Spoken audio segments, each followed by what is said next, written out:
Billionaire Ken Griffin is slamming Mayor Mamdani for making him the poster boy for his campaign to tax the rich. Yeah, Griffin's saying that the mayor's rhetoric is putting his life in danger. I've lived in this city long enough to know when something feels off. I want to welcome you to Left Wing Watch, where we follow the promises and then we follow the bill. Mayor Mamdani began targeting Ken Griffin during his campaign for mayor.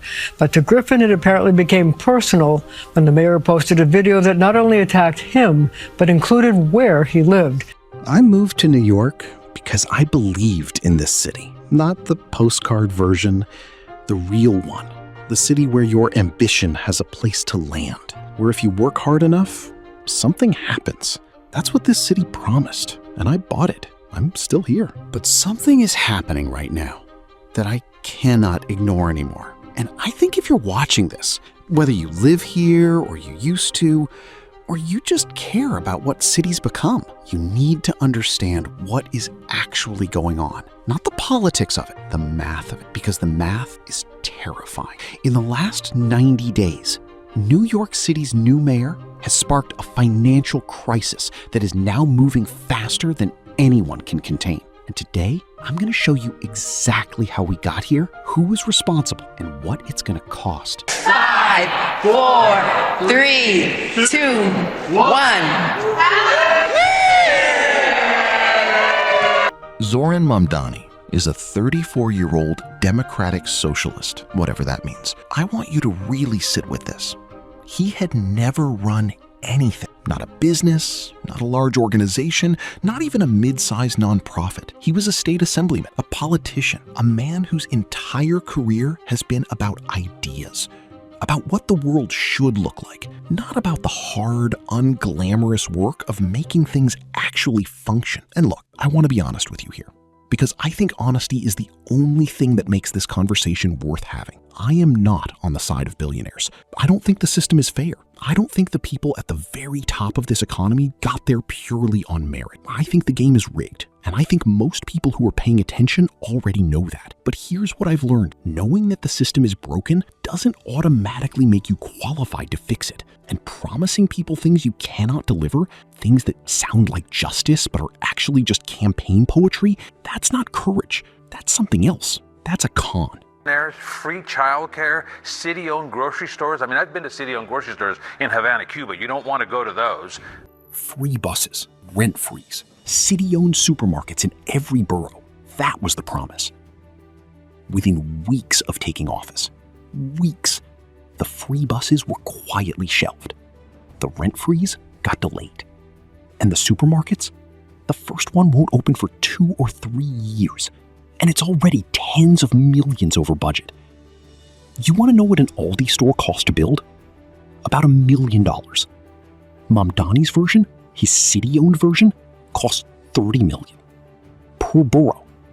There were 5 boroughs. I'm not saying that to take a side. I'm saying that because that is the difference between a promise and a plan. And the people who voted for him, who needed those things to be real, deserved a plan. But nothing prepared me for what happened next. Because this is the moment where I stopped being just frustrated and started being genuinely worried. Mamdani is trying to push through a pied-à-terre tax. A tax on secondary homes worth more than $5 million. Fine, I don't have a problem with that conversation. That's a legitimate policy debate. But he can't get it done. Albany won't move. The governor isn't on board. He's hitting walls everywhere he turns. So what does he do? He picks up a camera. He walks to one of the most expensive addresses in the world, and he points up at the building and names the man who lives there. Ken Griffin, billionaire, founder of Citadel. And he essentially says on camera for the internet, that guy right there is who we're coming for. When I ran for mayor, I said I was going to tax the rich. Well, today, we're taxing the rich. I'm thrilled to announce we've secured a pied-à-terre tax, the first in New York's history. This is an annual fee on luxury properties worth more than $5 million, whose owners do not live full-time in the city. Like for this penthouse. which hedge fund CEO Ken Griffin bought for $238 million. This peer-to-tear tax is specifically designed for the richest of the rich, those who store their wealth in New York City real estate but who don't actually live here. But even so, they're able to reap the huge financial rewards of owning property in, dare I say, the greatest city in the world. And most of the time, these units are sitting empty, since again, they don't actually live here. This is a fundamentally unfair system that hurts working New Yorkers. Now, it's coming to an end. Now, I want to be careful here because I know exactly how this sounds. And I want you to know that I understand why that moment felt good to a lot of people. I get it. I really do. The image of a politician finally pointing at one of these untouchable figures and saying, there's something that feels like justice in that. I understand the appeal, but here's what actually happened after that video. Ken Griffin said the planned development at 350 Park Avenue, a $6 billion project, 15,000 jobs, construction workers, permanent positions, the kind of economic activity that actually touches regular people's lives, he said it might not move forward. He seems to have forgotten that the CEO of another American company was assassinated just blocks from where I live in New York.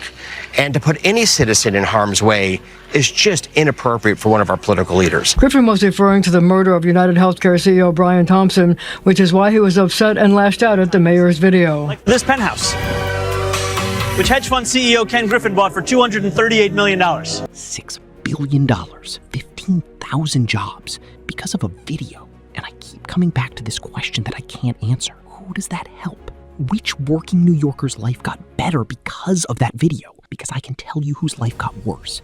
The construction workers who were counting on that project. The small businesses that would have opened around it, the tax revenue that would have gone into the budget that is already $5 billion in the hole. That's not fighting the system. That's burning down the neighborhood to prove a point. And then, and this is the part that really got to me, his own governor shut him down. Kathy Hochul, a Democrat, the governor of the state of New York, she looked at what her own mayor was doing, and she said publicly, on the record, that's not happening. And then she quietly scheduled a private meeting with Ken Griffin. New front in Manhattan's tax tussle with billionaires, business leaders, and politicians all in the mix today.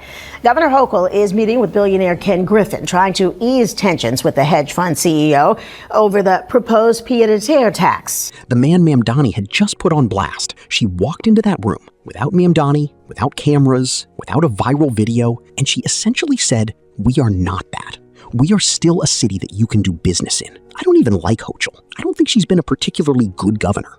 But in this moment, she did something that Mamdani seems genuinely incapable of. She understood that governing a city means managing consequences, not just making statements. When your own party publicly distances itself from you, when the governor of your state has to go clean up your mess, that's not a policy disagreement. That is a signal. That is the people around you telling you that what you're doing is not working. And the tragedy is that I don't think he heard it. Let me show you the actual numbers, because this is the part that keeps me up at night. New York City is sitting on a $7.1 billion budget deficit, largest since the Great Recession. And the way Mamdani is planning to close that gap, I want you to understand what this actually means for real people. He is deferring pension payments, pushing them out into the 2040s. The pension money owed to teachers, transit workers, sanitation workers, people who spent their careers being told that the retirement was the deal. That was the promise in exchange for a public servant's salary. That money is being pushed down the road so that the books look balanced today. There is a law in New York State called the Financial Control Act. It was passed in 1975 after New York City nearly went bankrupt. And I mean that literally. The city almost ceased to function. That law exists specifically to prevent this from happening again. And the people who know this city's financial history are now starting to ask questions that nobody in City Hall seems to want to answer. Meanwhile, and this one really got me, Mamdani has redefined what counts as economically struggling in New York City. The new threshold? $160,000 a year. He is telling this city that a family making $160,000 a year needs government assistance. I'm not saying people aren't struggling. They are. This city is expensive in ways that are genuinely cruel. But when you expand the definition of need that far, you have to ask, where does the money come from? And the answer, the only possible answer, is from the people he hasn't taxed yet, which is you, which is me, which is everyone in this city who isn't a billionaire and isn't in the bracket he's decided is officially poor. 115,000 people left New York City in 2025 before he even fully took power. And I know, the easy response to that is good riddance. They were probably rich anyway. I've heard that. I've seen the comments. And some of them were rich. Some of them were. But a lot of them weren't. A lot of them were just people who did the math and decided they couldn't afford to stay for what was coming. Teachers, small business owners, middle-class families from Queens. People who loved this city and left anyway because loving something doesn't pay your rent when the numbers stop working. And this is the part that I really need you to hear, because we have seen this before. Not here, but we've watched it happen in real time in other cities. And somehow we keep acting like it can't happen here. In Seattle, when they asked the mayor about wealthy residents leaving, she said, bye. If, the ones that leave, bye. Howard Schultz, not a conservative, a lifelong Democrat, someone who gave millions to Democratic causes, he's already leaving Washington state. Starbucks is moving major operations to Nashville. In California, researchers estimate that nearly $800 billion in wealth has left the state in anticipation of a new billionaire tax, not because of the tax itself yet, just the anticipation of it. Here is the pattern. Every time, tax the wealthy leave, the tax base shrinks, the city needs more revenue, so they move down the income ladder. And the middle class, the people who can't afford to leave but also can't absorb what's coming, they're the ones who end up paying for a promise that was never kept. That's not a conservative argument. That's just what happens. We've watched it happen, and we're watching it start to happen here. I want to come back to where I started, because I don't want to be another voice on the internet adding noise to a conversation that already has too much of it. I'm not defending billionaires. I'm not defending a system that I think has been fundamentally unfair for a long time. I'm not saying the old way was working. It wasn't. Rent is too high. The subway is broken. The gap between what this city promises and what it actually delivers to most people who live here has been a wound for decades. But what I'm watching right now is someone using that wound as a stage. Someone who figured out that if you point at the right villain and make the right promises, people will hand you power. And then once you have it, you defer the pensions. You abandon the free buses. You build a $30 million supermarket that won't open for 3 years. And you film yourself outside a billionaire's window so that when nothing works, at least you have a video that proves you tried.